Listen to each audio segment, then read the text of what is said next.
আসসালামু আলাইকুম প্রিয় শিক্ষার্থী বন্ধুরা, ওয়ার্ল্ড ইনফরমেশন ও কম্পিউটার ওয়ার্ল্ডের পক্ষ থেকে আপনাদেরকে জানাই স্বাগত। আজকের পর্ব আমরা শিখব ক্যাশ মেমো 2। আমি আমার একটা এক্সেল শীট ওপেন করে নিচ্ছি, সামনে দেখতেই পাচ্ছেন একটা ক্যাশ মেমো 2। তো এখানে আলাদাভাবে গুণ না করে এবং সময় নষ্ট না করে টোটাল প্রাইসটাকে একসাথে কিভাবে বের করতে হয় সেটাই আজকের এই ক্যাশ মেমো 2 এর মাধ্যমে প্র্যাকটিক্যালি করে দেখাবো। প্রথমে সমান চিহ্ন দিব, তারপরে সাম প্রোডাক্ট ডাবল ক্লিক করে দিব।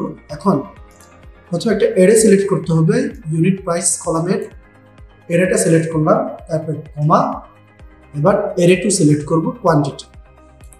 হয়ে গেলে ব্র্যাকেট ক্লোজ করে এন্টার প্রেস করব। এই যে টোটালটা কিন্তু আমরা একসাথে বের করে নিয়ে আসলাম। এটা যদি আমরা এখন ইন্ডিভিজুয়ালি করতে চাই তাহলে আমাদের কতটুকু সময় লাগবে দেখে আসি।